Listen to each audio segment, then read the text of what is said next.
Good morning India में आपका स्वागत है। मैं हूं शाहरुख खान। तमाम विवाद और विरोध के बीच कर्नाटक हाईकोर्ट में आज भी हिजाब विवाद पर सुनवाई जारी रहेगी।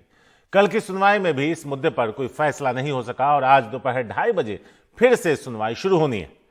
कल की सुनवाई में पीड़ित लड़कियों का पक्ष रख रहे वकील ने कोर्ट को बताया कि सेंट्रल स्कूलों के ड्रेस कोड में स्कूल ड्रेस से मिलते हुए रंग के हिजाब पहनने की इजाजत है और ऐसी ही इजाजत पूरे देश में मिलनी चाहिए। उन्होंने यह भी दलील दी कि सिख छात्रों को भी उनके धार्मिक मान्यताओं के हिसाब से छूट मिली है। इन सब के बीच राज्य में कल स्कूल खुलने पर एक बार फिर कई जगहों पर हिजाब को लेकर विवाद होता दिखा। शिवमोगा के एक स्कूल में हिजाब पहनकर आए कुछ बच्चियों को स्कूल में अंदर आने की इजाजत नहीं दी गई।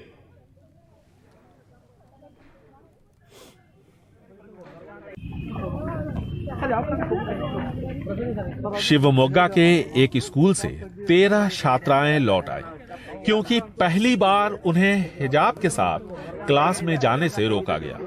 इनमें से कुछ के इम्तिहान भी छूटे। पहले भी ये सब हिजाब लगाकर ऐसे ही आती थी, लेकिन कोई प्रॉब्लम नहीं थी। आज टीचर्स ने इन्हें रोक दिया। हम हिजाब नहीं उतारने दे सकते, इसलिए हम इन्हें वापस ले जा रहे हैं।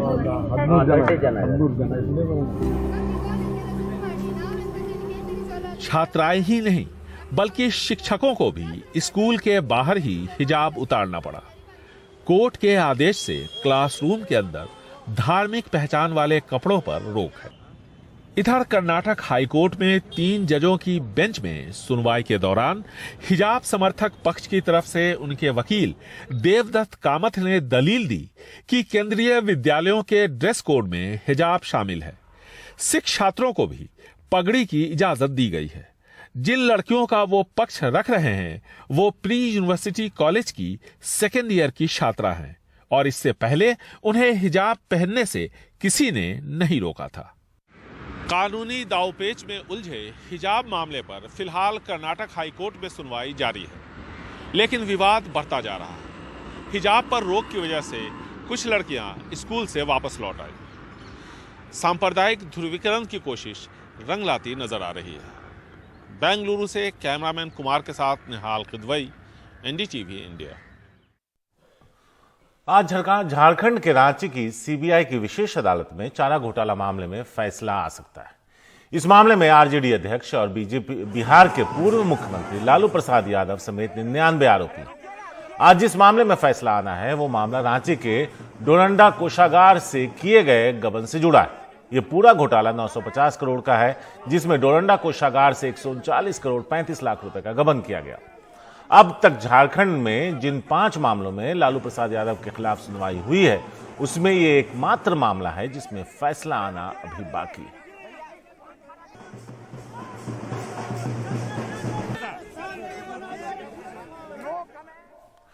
आजाद भारत में सबसे बड़े बैंक घोटाले के मामले में सीबीआई जांच पर कई सवाल खड़े हो रहे हैं।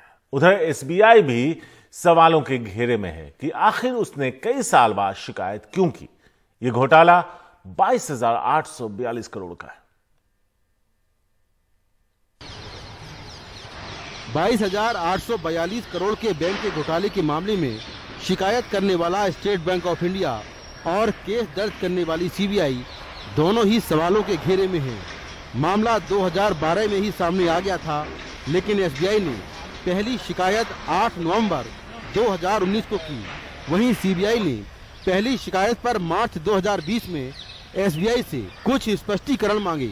एसबीआई ने स्पष्टीकरण के साथ अगस्त 2020 में एक नई शिकायत दी, लेकिन सीबीआई ने तकरीबन 18 महीने बाद 7 फरवरी 2022 को केस दर्ज किया। सीबीआई खामोश है, जबकि एसबीआई ने शिकायत पर सफाई दी है। The banks restructured the debt. जिन कंपनियों ने बैंक लोन लिया उन्हें बैंक लोन चुकाने के लिए ज्यादा वक्त दिया गया, लेकिन शिपिंग इंडस्ट्री भी उसी समय मंदी रही। इसलिए जो वक्त दिया गया उस समय कंपनी ये नहीं कर पाई और 2016 में अकाउंट को एनपीए घोषित कर दिया गया। 2013 से कई बैंकों ने कंपनियों को बचाने के लिए एनपीए को पुनर्गठित करने की कोशिश की, जिसकी वजह से इन खातों को फ्रॉड माना जा रहा है। गुजरात की कंपनी एबीजी शिपयार्ड लिमिटेड और एबीजी इंटरनेशनल लिमिटेड को 28 बैंकों के कंसोर्टियम ने कर्ज दिया था। एसबीआई के बैंक अफसरों की माने तो कंपनी की माली हालत खराब होने की वजह से नवंबर 2013 में उसका खाता एनपीए हो गया। कंपनी को उबारने की कई कोशिश हुई लेकिन कामयाबी नहीं मिली। इसके बाद कंपनी का फॉरेंसिक ऑडिट कराया गया जिसकी रिपोर्ट 2019 में आई। इस कंसोर्टियम की अगुवाई आईसीआईसीआई बैंक कर रहा था, लेकिन सबसे बड़ा सार्वजनिक बैंक होने के नाते एसबीआई ने ही सीबीआई में शिकायत दर्ज कराई। बैंकों को 22,842 करोड़ का नुकसान हुआ, जिसमें सबसे ज्यादा 7,089 करोड़ का नुकसान आईसीआईसीआई बैंक को हुआ। इस मामले में सीबीआई ने 12 फरवरी को मुंबई, पुणे, सूरत और भरूच समेत 13 जगहों पर छापेमारी की, जिसमें कई दस्तावेज और इलेक्ट्रॉनिक सबूत बरामद हुए। जांच में यह भी साफ हुआ कि सभी आरोपी देश में ही हैं। We just wanted to understand with the risk इस मामले में सरकार का कहना है कि घोटाला यूपीए सरकार के समय हुआ। जैसे ही ये सामने आया, कार्रवाई की गई। It's benefit of hindsight which tells you on 1st January 2014 you could have straight gone to CBI itself. You may suggest that. But this is not for us to sit here and very quickly ask questions based on all that we've read in newspapers or based on all that, let us say, even the SBI has released in its press note. There are very serious thinking, professional banking people who are sitting and looking at it. They're not doing it for anybody's sake. They're doing it for proper professional conduct. So I think we should allow that to have its full play. इस मामले में आरोपी ABG international limited, उसके CMD ऋषि कमलेश अग्रवाल और तत्कालीन डायरेक्टरों में संथाना मुथुस्वामी और अश्विनी कुमार हैं।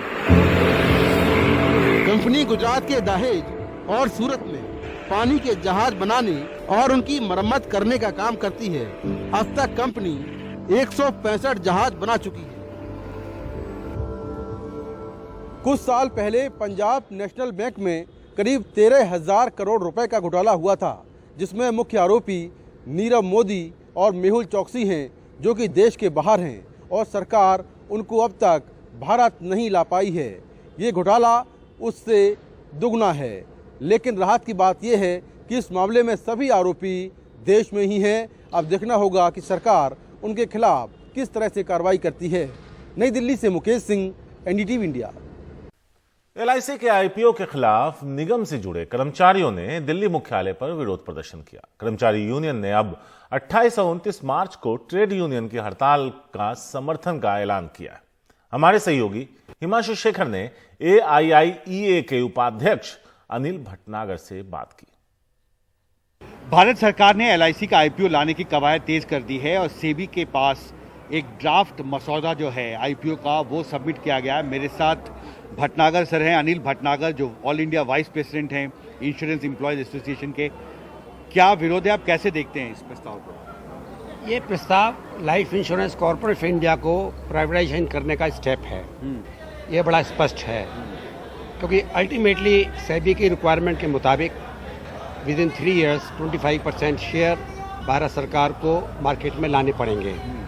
सेकेंडली, हमारा पुराना जो एक्सपीरियंस है पब्लिक सेक्टर का, बैंकिंग इंडस्ट्री का, इवन जीआईसी का भी, हम लोगों ने तय ये किया है, नंबर 1, एक तो जिस दिन एलआईसी का आईपीओ ये सरकार लेकर के आएगी, उस दिन हम पूरे हिंदुस्तान के अंदर सारे कर्मचारी, सभी क्लासेस के लोग एक दिन की हड़ताल करेंगे।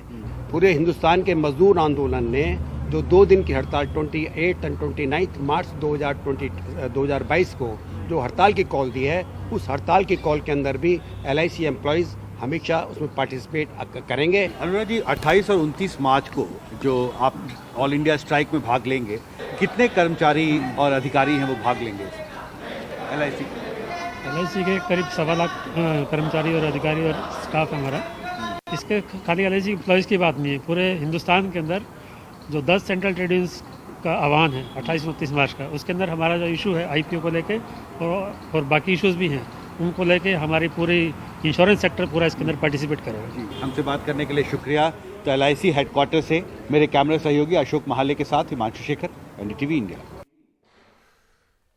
नेशनल स्टॉक एक्सचेंज की पूर्व सीईओ और एमडी चित्रा रामकृष्णा अपने कार्यकाल के दौरान हिमालय में रहने वाले एक अज्ञात योगी से कई साल तक ईमेल के जरिए बिजनेस और स्टॉक मार्केट से जुड़ी गोपनीय जानकारी साझा करती रही और उससे निर्देश भी लेती रही। यह अहम खुलासा खुद चित्रा ने मार्केटिंग रेगुलेटर सेबी के जांच में किया। स्टॉक मार्केट के एक्सपर्ट मानते हैं कि यह इनसाइडर ट्रेडिंग का मामला हो सकता है और इसकी आगे हाई लेवल इंक्वायरी करना जरूरी है। नेशनल स्टॉक एक्सचेंज की पूर्व सीईओ और एमडी चित्रा रामाकृष्णा अपने आर्थिक फैसले किसी अज्ञात गुरु के कहने पर कर रही थी। उन्होंने मार्केट रेगुलेटर सेबी के सामने ये बात मानी है। उनके खिलाफ धांधली के आरोपों की जांच चल रही है। सेबी द्वारा पूछताछ के दौरान चित्रा रामाकृष्णा ने माना है कि उन्होंने हिमालय में रहने वाले एक अज्ञात योगी के साथ कई साल तक गोपनीय जानकारियां साझा की। वे इससे बिजनेस, स्टॉक मार्केट और एनएसई से जुड़े मसलों पर निर्देश भी लेती रहीं। सेबी की जांच के मुताबिक ये शख्स चित्रा के एडवाइजर और एनएसई के group operating officer Arvind Subramanian का करीबी हो सकता है। जांच के बाद सेबी ने चित्रा पर 3 करोड़ और अरविंद सुब्रमण्यम पर 2 करोड़ का फाइन लगाया है। दोनों को कैपिटल मार्केट से 3 साल के लिए प्रतिबंधित कर दिया गया है। नेशनल स्टॉक एक्सचेंज से जब एनडीटीवी ने इस मामले में और जानकारी के लिए संपर्क किया तो उन्होंने प्रतिक्रिया देने से मना कर दिया। सवाल है कि ये योगी है कौन? क्या वाकई उसका कोई वजूद है या कोई और शख्स योगी बनकर ये खेल कर रहा था? यही नहीं, ये इनसाइडर ट्रेडिंग का भी मामला हो सकता है। एक ने ईमेल भेजी, आपने मिसमराइज हो गई। आई कैन अंडरस्टैंड कि चित्रा गोट मिसमराइज की भाई कोई ऐसी स्पिरिचुअल फोर्स है वो, लेकिन मेल जा रही है और उसका मेल का जवाब भी आ रहा है, तो इसका मतलब वो कहीं ना कहीं मेल लैंड कर रही है। और आज के ज़माने में साइबर सिक्योरिटी में, साइबर क्राइम में ये बहुत मुश्किल नहीं होना चाहिए कि वो कहाँ से कहाँ मेल जा रही थी। पुलिस या साइबर सेल से इंक्वायरी और आगे होनी चाहिए योगी या अननोन योगी के बारे में। अभी जरूर होने की उसकी जरूरत है, क्योंकि अल्टीमेटली ये तो पता लगाना पड़ेगा ना कि कौन ह्यूमन बीइंग था और उसने उस इंफॉर्मेशन को किस हद तक मिसयूज किया। नेशनल स्टॉक एक्सचेंज की पूर्व सीईओ चित्रा रामाकृष्णा के खिलाफ सेबी के फाइनल ऑर्डर से कई बड़े सवाल खड़े हो रहे हैं। विशेषज्ञ मानते हैं कि इस पूरे मामले की एक हाई लेवल इंक्वायरी करना अब बेहद जरूरी हो गया है। अब देखना महत्वपूर्ण होगा कि अब तक की जांच में जो नए तथ्य सामने आए हैं, उन तथ्यों की आगे जांच के लिए सेबी कितनी जल्दी पहल करती है। दिल्ली से अशोक महाले के साथ Himanshu Shekhar, NDTV India. BJP चुनाव में हर घर प्रधानमंत्री नल जल योजना के नाम पर वोट मांग रही है, लेकिन राजधानी लखनऊ से 450 किलोमीटर दूर झारखंड, बिहार, मध्य प्रदेश, छत्तीसगढ़ से सटे एनर्जी कैपिटल के रूप में प्रसिद्ध सोनभद्र के विकास की जमीनी हकीकत यह भी है कि इस जिले में कई ऐसे गांव हैं जहां आज तक एक भी हैंडपंप नहीं लगा। एनडीटीवी ने अपने प्राइम टाइम कार्यक्रम में 2 साल पहले यह खबर दिखाई थी।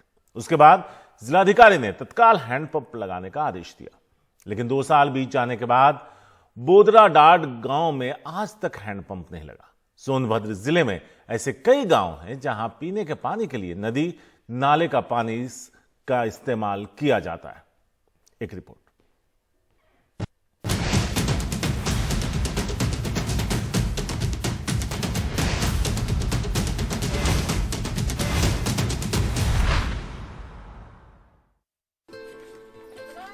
लीलावती सोनभद्र के रिहंद जलाशय से पानी लेने जा रही हैं।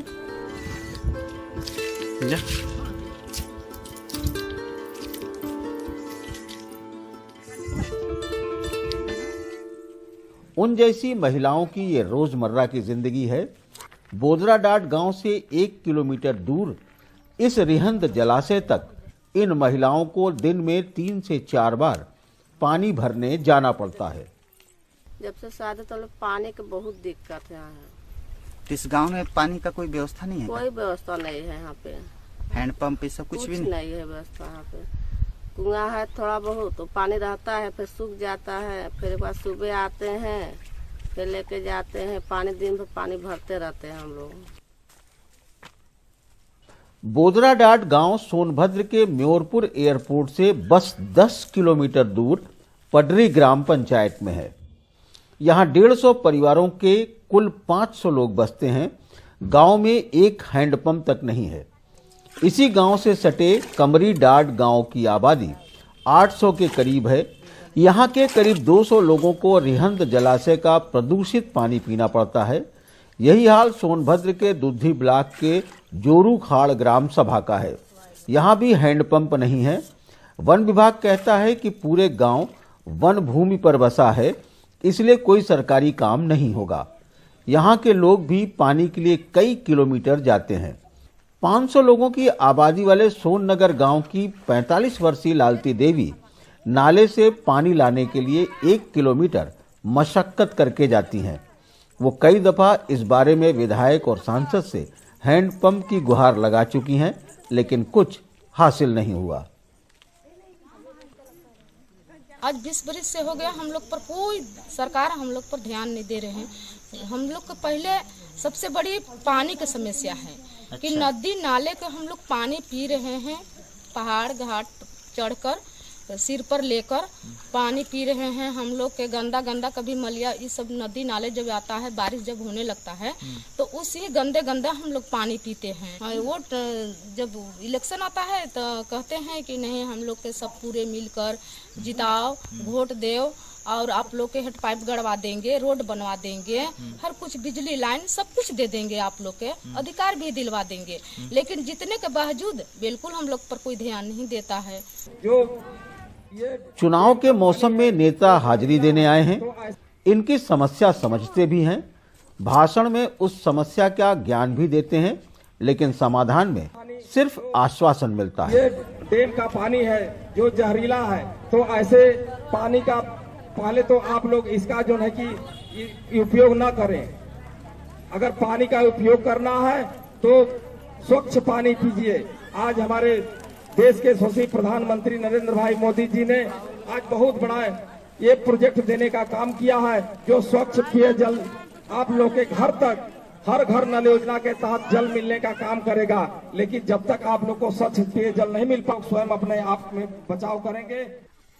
आश्वासन से प्यास तो नहीं बुझ सकती। हालात इतने बुरे हैं कि यहाँ कोई अपनी लड़की ब्याह कर नहीं भेजना चाहता। मन के साधन का भी बा, कुछ नहीं ना मन के यहाँ शादी ब्याह होला तो हरावन हम लोग का ये बिलादर तो शादी ब्याह नहीं लगावा, हम कहना कि रास्ता खराब बा, रास्ता तो कैसे शादी ब्याह। कमरी डाड, मकरा और बोदरा डाड सहित कई गांव के लोगों को 60 के दशक में रिहंद बांध के किनारे बसाया गया था। बसाए गए लोगों को बहुत सारी सुविधाएं देने का वादा था। वादा पूरा होने का इंतजार आज भी है। मजबूरन लोग रिहंद डैम का प्रदूषित पानी पी रहे हैं। स्वास्थ्य विभाग के लोग खुद कहते हैं कि फ्लोराइड, आर्सेनिक, नाइट्रेट, मरकरी और आयरन से भरपूर इस पानी को नहीं पिया जा सकता। सामाजिक कार्यकर्ता भी आवाज उठा रहे हैं, मामला अदालत तक ले गए हैं। मैंने एनजीटी में यहाँ के हवा और पानी को लेकर एक जनहित याचिका दायर किया था और उस याचिका में माननीय न्यायालय ने साफ कहा कि सोनभद्र में जो रिहंद जलाशय है उसका पानी पूरी तरह से दूषित हो गया और उसके पानी में फ्लोराइड, आयरन, आर्सेनिक, मरकरी आदि भारी तत्व हैं जो जीवन के लिए खतरा है। यहाँ तक कि 2012 में सीएमओ ने यहाँ के जो पानी है इसको पीने के लिए तो मना किया ही, साथ में कहा कि यहाँ की मछली भी खाने लायक नहीं है। लेकिन दुर्भाग्य आप देखिए कि ये म्योरपुर ब्लॉक का बोदरा डांड गांव है और यहाँ के 250 आबादी इस रिहंद जलाशय का सीधे सीधे पानी पी रही है। सोनभद्र जिले के 1378 गांव में लगभग 20 लाख के आसपास आबादी है। 2021 में पूर्वी उत्तर प्रदेश के सोनभद्र सहित कई जिलों में हर घर नल योजना की शुरुआत की गई। दस्तावेजों के मुताबिक जिले में पाइपलाइन की 30 योजनाएं चल रही हैं। सौर ऊर्जा संचालित 100 से अधिक योजनाएं हैं और 36,000 से भी ज्यादा हैंडपंप। बावजूद इसके सोनभद्र के कई इलाकों में लोग पानी पीने को तरस रहे हैं। उत्तर प्रदेश के चुनाव में सरकार जनता से एक से बढ़कर एक वादा कर रही है, लेकिन सोनभद्र के म्योरपुर ब्लॉक में दशकों पहले पानी को लेकर किया गया एक वादा आज तक पूरा नहीं हो पाया है। ऐसे में आप खुद सोच सकते हैं कि नेताओं के चुनावी वादे किस कदर लोगों को बेपानी करते हैं। सोनभद्र से प्रभात कुमार के साथ वाराणसी से अजय सिंह, एनडीटीवी इंडिया। महाराष्ट्र की सरकार में शामिल कांग्रेस और एनसीपी में फिर तनाव दिख रहा है। राज्य में होने वाले महानगर पालिका चुनाव से पहले दोनों दल एक दूसरे के पार्षदों को अपनी पार्टी में शामिल करते नजर आ रहे हैं। कांग्रेस का कहना है कि आने वाले दिनों में कई और नेता कांग्रेस में शामिल किए जाएंगे। रविवार को महाराष्ट्र कांग्रेस के अध्यक्ष नाना पटोले ने परभणी जिले के सेलू नगर परिषद के कई नेताओं को अपनी पार्टी में शामिल किया। इनमें से ज्यादातर एनसीपी से जुड़े बताए जा रहे हैं। कांग्रेस के इस कदम को बदला माना जा रहा है, क्योंकि जनवरी में एनसीपी ने मालेगांव महानगर पालिका से कांग्रेस के 28 पार्षदों को अपनी पार्टी में शामिल किया था।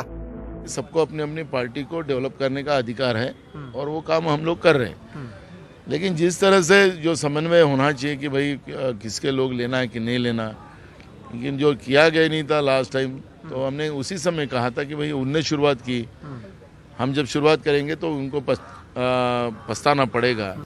कांग्रेस और एनसीपी के बीच तनाव के कई मामले आ चुके हैं। गोवा विधानसभा चुनाव कांग्रेस और एनसीपी अलग अलग लड़ रही हैं।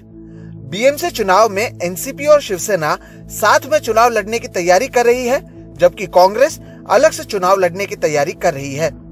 सोमवार को एनसीपी में भी दूसरी पार्टियों के लोग आते रहे। नवाब मलिक का कहना है कि कांग्रेस का दावा गलत है।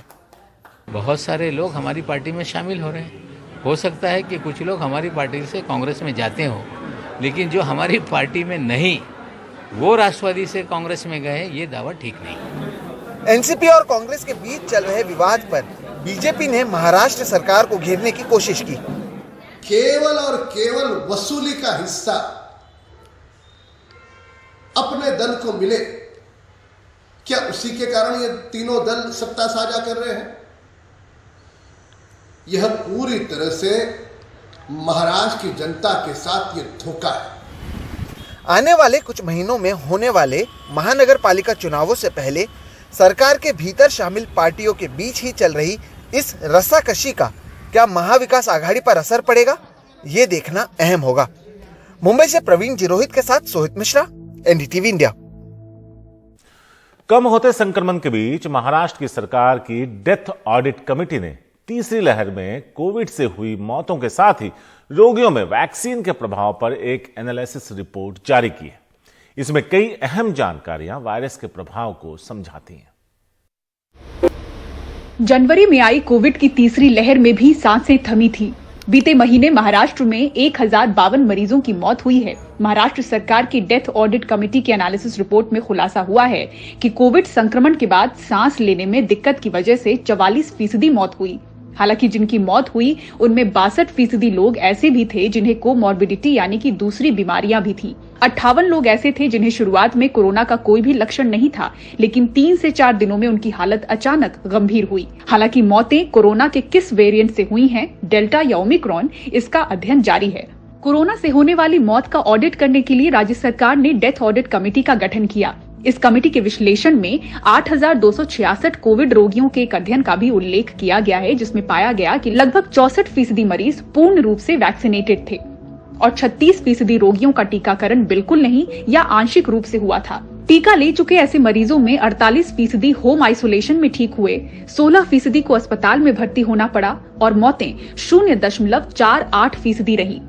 तो बिना वैक्सीन लिए कोविड मरीजों में 24% का इलाज घर पर हुआ, 12% को अस्पताल में भर्ती होना पड़ा, तो मौतें 2% रही। संक्रमित वैक्सीनेटेड मरीजों में 85% ने कोविशील्ड ली थी, तो 14% ने कोवैक्सीन।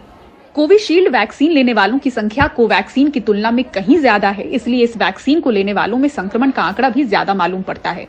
इधर मुंबई और महाराष्ट्र में लगातार कम हो रहे कोविड मामलों को देखते हुए केंद्र और राज्य के कोविड टास्क फोर्स से इस बारे में चर्चा भी चल रही है कि क्या लोगों को जल्द ही मास्क से राहत दी जा सकती है। मुंबई से पूजा भारद्वाज, एनडीटीवी इंडिया। नमस्कार, गुड मॉर्निंग इंडिया में आपका स्वागत है। मैं हूं अदिति राजपूत। शुरुआत हम महंगाई से कर रहे हैं, क्योंकि धीरे धीरे हर चीज के दाम बढ़ते जा रहे हैं और कई चीजें आम आदमी की पहुंच से दूर होती जा रही हैं। हम लगातार रिपोर्ट कर रहे हैं कि खाने पीने की चीजों के दाम बढ़ते जा रहे हैं और खाद्य महंगाई दर 14 महीने के सबसे ऊपर के स्तर पर पहुंच गई है, सबसे उच्चतम स्तर पर पहुंच गई है। उसका असर अब खुदरा महंगाई दर के आंकड़ों पर भी नजर आ रहा है। जनवरी महीने में खुदरा महंगाई दर बढ़कर 6.01% तक पहुंच गई है। ये 7 महीने का सबसे ऊंचा स्तर है। ये स्तर रिजर्व बैंक ऑफ इंडिया के संतोषजनक दायरे को पार कर गया है, यानी कि कंफर्ट जोन को पार कर गया है। दिसंबर में रिवीजन के बाद कंज्यूमर प्राइस इंडेक्स यानी कि सीपीआई पर आधारित महंगाई दर 5.66% रही थी। वहीं जनवरी 2021 की अगर बात करें तो ये 4.06% थी। तो इस तरह से आप अंदाजा लगा सकते हैं कि फिलहाल महंगाई जो है वो सारे रिकॉर्ड तोड़ती हुई नजर आ रही है और फिलहाल आम आदमी को इससे राहत मिलती हुई भी नजर नहीं आ रही।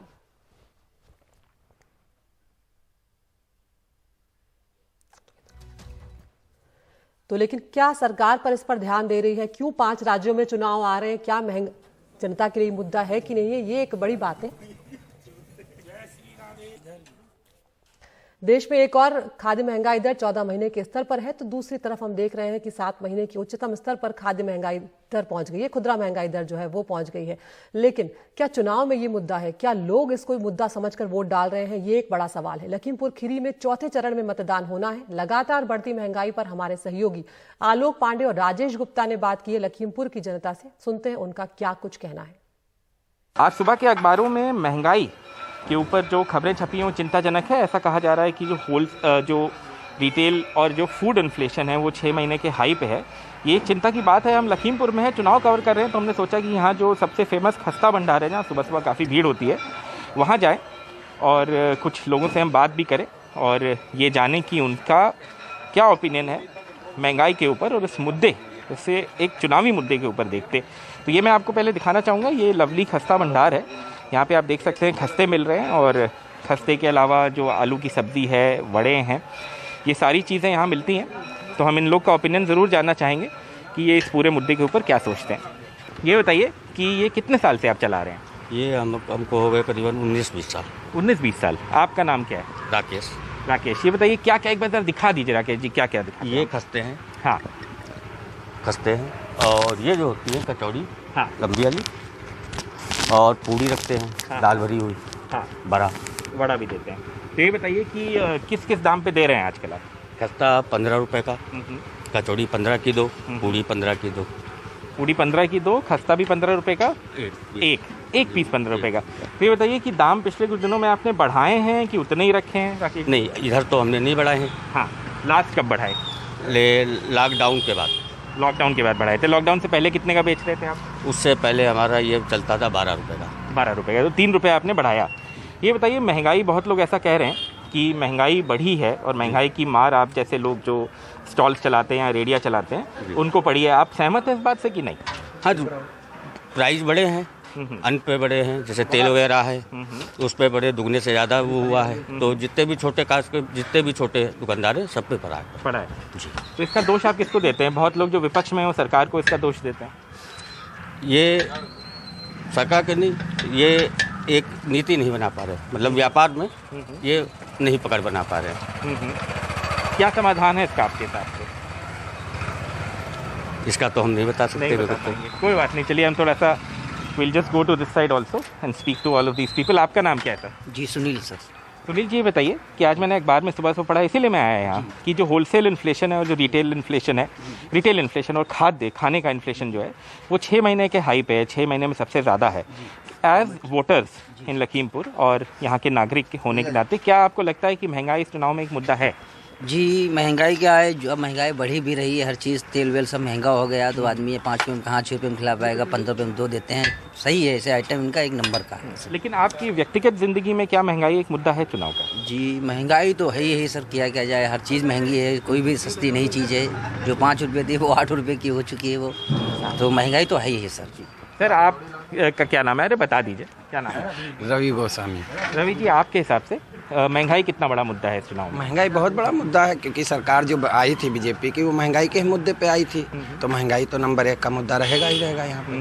बस आपके हिसाब से क्या सरकार ने इतना किया है? मतलब ठीक है, बहुत से आरबीआई और जो बड़े लोग हैं वो कहते हैं कि बहुत सारे फैक्टर्स हैं इसकी वजह से होलसेल और फूड इन्फ्लेशन ज़्यादा है। क्या आपको लगता है कि सरकार ने उतना किया है जितना करना चाहिए महंगाई को कंट्रोल करने? देखिए, सरकार ने तो महंगाई को लेकर कोई भी इस तरीके के फैसले नहीं किए हैं जिससे महंगाई रुके, ठीक है ना। तो सरकार को इस पर सोचना चाहिए कि महंगाई रोके, क्योंकि जब कांग्रेस की सरकार थी, बीजेपी ने इसी नारों के साथ सरकार बनाई थी भाजपा की, तो हमारे हिसाब से इनको मुद्दा करना चाहिए कि महंगाई ना बढ़े, इसके लिए कुछ ना कुछ इनको करना चाहिए भाई। क्योंकि सिलेंडर 450 रुपये का जब कांग्रेस की सरकार में था, बीजेपी ने इसी दम पे सरकार बनाई थी कि हम आएंगे तो इनसे सस्ता देंगे, और इस समय मौजूदा स्थिति में 900-950 रुपये का सिलेंडर है। तो महंगाई तो मुद्दा ही है। आपका नाम क्या है सर? ललित। ललित जी, ये जानना चाहूँगा, ये सिलेंडर की बात कर रहे थे, चुनाव में बहुत प्रचार हुआ है, कोई कह रहा है 3 सिलेंडर फ्री देंगे, कोई कह रहा है 2 सिलेंडर फ्री देंगे, कोई कह रहा है कि हम बिजली फ्री देंगे किसानों को सिंचाई के लिए। ये जो फ्रीबीज का चुनाव है कि भाई हम ये फ्री देंगे, हम वो फ्री देंगे, क्या आपको लगता है ये एक सही चीज़ है?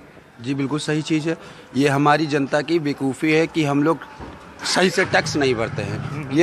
ये भार जो है सरकार पे जाके गिरता है। जब सरकार पे जाके गिरता है तो आके हमारी पे वापस गिरता है, क्योंकि जब हम लोग सही से टैक्स भरेंगे, कूल टैक्स भरेंगे, ड्राइविंग टैक्स भरेंगे, मकान टैक्स भरेंगे, तभी जाके सस्ता होगा सब कुछ।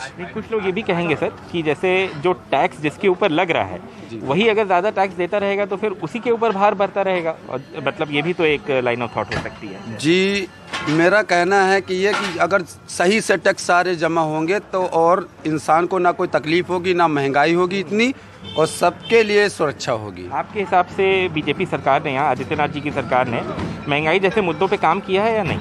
मुद्दा किया है, बिल्कुल किया है। विकलांगों के लिए किया है, बेरोजगारों के लिए किया है, और सबको फ्री सुविधा मिल रही है, राशन भी मिल रहा है, और हमें कुछ नहीं करना है बस। ये चाट खत्म करने से पहले मैं आपको दिखाना चाहूँगा थोड़ा सा कि किस तरह से यहाँ पे पूड़ियाँ, खस्ते सब छन रहे हैं।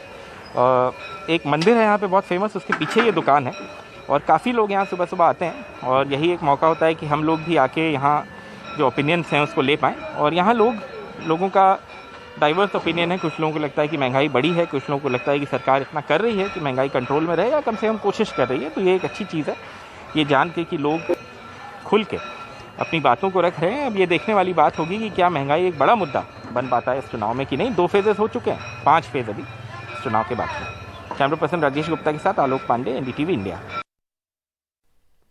झारखंड के रांची की सीबीआई की विशेष अदालत में आज चारा घोटाला मामले में आज फैसला आ सकता है। इस मामले में आरजेडी अध्यक्ष और बिहार के पूर्व मुख्यमंत्री लालू प्रसाद यादव समेत 99 आरोपी हैं।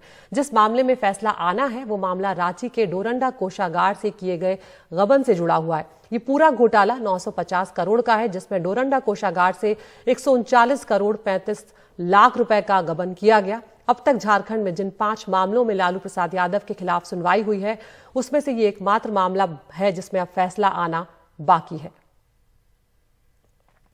और हम सीधा रुख कर रहे हैं हमारे national editor news Manish Kumar का। मनीष, 4 मामलों में 3.5 से 14 साल तक की सजा लालू यादव को सुनाई जा चुकी है। चारों मामले में आधी सजा काटने के बाद लालू प्रसाद यादव जमानत पर हैं। आज का जो फैसला है बहुत ज्यादा मायने रखता है उनके आने वाले जीवन के लिए भी, और अब जिस तरह से उनकी उम्र हो रही है, स्वास्थ्य भी एक बड़ी समस्या है।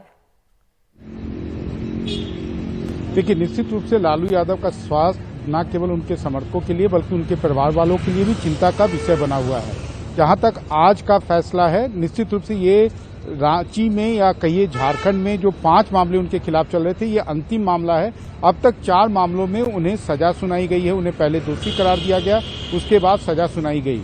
और आज के मामले में भी जो सीबीआई प्रोसिक्यूटिंग एजेंसी है, चारा घोटाला सीबीआई के इतिहास में एक ऐसा मामला है जहां पर कन्विक्शन जो है वो 90% से अधिक आरोपियों को सजा दिलाने में कामयाब रहे हैं। और उनका दावा है एक तरह से फिर से कि इस मामले में भी जो भी आरोपी हों, चाहे लालू यादव हों या अन्य अधिकारी हों या सप्लायर हों, तो उन लोगों को वो सजा दिलाने में कामयाब रहेंगे, क्योंकि उनका कहना है कि जो कोर्ट में बहस हुई ट्रायल के दौरान, उसमें उन्होंने कोर्ट को कन्विंस करने में काफी हद तक कामयाबी पाई।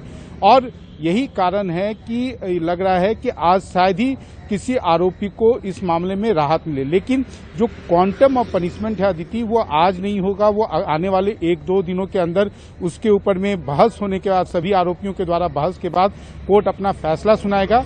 इसलिए लग रहा है कि अगर लालू यादव अगर दोषी करार दिए गए, हालांकि कोर्ट के बारे में कुछ भी ये नहीं कहा जा सकता है, लेकिन हाँ, जो सीबीआई का चारा घोटाले में सीबीआई कोर्ट का ट्रैक रिकॉर्ड रहा है, खासकर जो षड्यंत्रकर्ता जो भी आरोपी रहे हैं, बड़े बड़े राजनेता रहे हैं, तो उन लोगों को कहीं भी सीबीआई स्पेशल कोर्ट से अभी तक रिलीफ का कोई इतिहास या कोई एक भी ऐसा उदाहरण देखने को नहीं मिला है। तो लगता है कि अगर आज दोषी करार दिए गए तो लालू यादव को जमानत मिलने में कम से कम, भले ही उन्होंने 3.5 साल से अधिक जो है न्यायिक हिरासत में यानी कि जेल में समय बिताया हो, लेकिन जमानत मिलने में हो सकता है उन्हें कुछ समय का इंतजार करना पड़ सकता है। अदिति, बहुत शुक्रिया मनीष इस तमाम जानकारी के लिए। और हम जब ये सुनवाई होगी, जब ये फैसला आएगा, तब हम आपके पास जरूर आएंगे, क्योंकि आज का दिन काफी मायने रखता है। सीबीआई की विशेष न्यायाधीश एसके शशि की अदालत ने 29 जनवरी को मामले की बहस पूरी कर ली थी और अब आज फैसले का दिन है।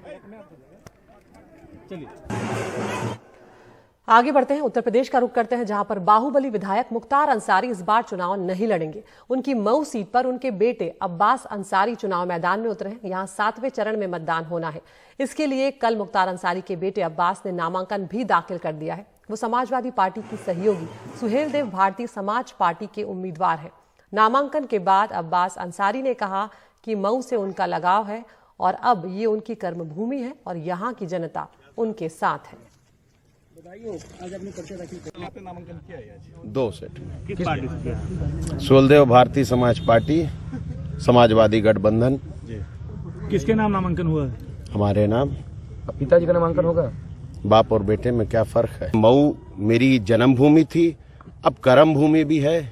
हम और आप सब साथ मिलकर के मऊ को बेहतर बनाने पे आगे बढ़ा जाए।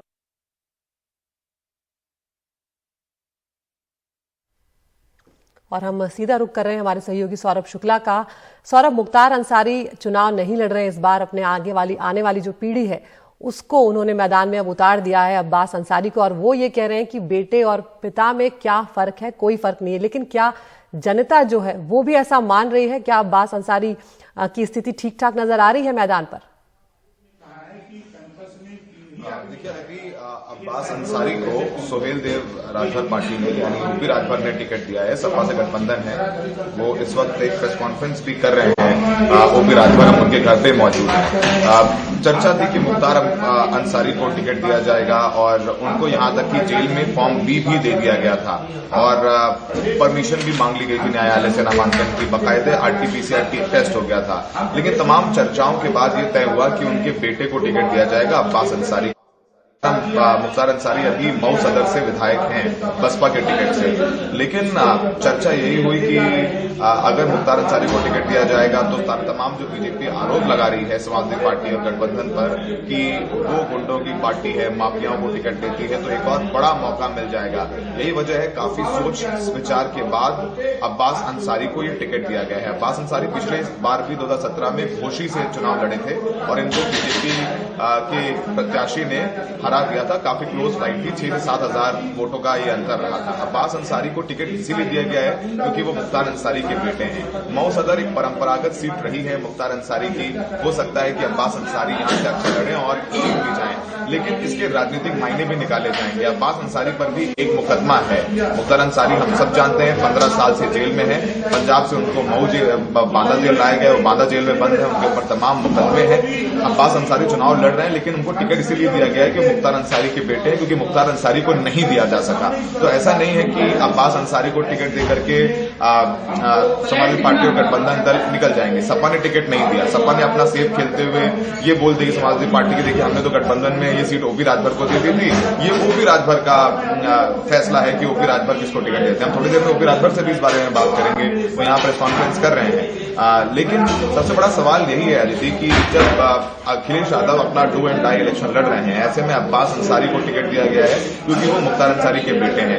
जो मुख्तार अंसारी के बड़े बेटे हैं, बड़े भाई हैं, वो समाजवादी पार्टी से पहले ही चुनाव लड़ रहे हैं और ऐसे में अब्बास अंसारी को टिकट मिल गया तो आप चाहे सपा से दें टिकट या कान ऐसे पकड़े या घुमा के पकड़े, तो यहाँ पर कान घुमा के पकड़ा गया है। ओपी राजभर की पार्टी से मुख्तार अंसारी के बेटे अब्बास अंसारी चुनावी मैदान में होंगे और ये काफी दिलचस्प हो जाएगा। मऊ गढ़ कहा जाता है मुख्तार अंसारी का और बीजेपी और भाजपा को लगता है, राजभर को लगता है कि अब्बास अंसारी के लड़ने से तमाम आरोप लगा रहे थे ओवैसी जैसे लोग कि ये मुसलमान विरोधी पार्टी है, मुसलमान का इस्तेमाल करती है, लेकिन टिकट नहीं दे सकती, तो उसका भी इस यूपी में प्रभाव पड़ेगा। अदिति, बहुत शुक्रिया सौरभ इस तमाम जानकारी के लिए। तो जिस तरह से सौरभ बता रहे हैं कि काफी सेफ प्ले कर रहे हैं यहाँ पर अखिलेश यादव और मुख्तार अंसारी के बेटे अब्बास अंसारी को टिकट दिया गया है, लेकिन सुहेल देव भारतीय समाज पार्टी की तरफ से, जो कि सपा की सहयोगी है।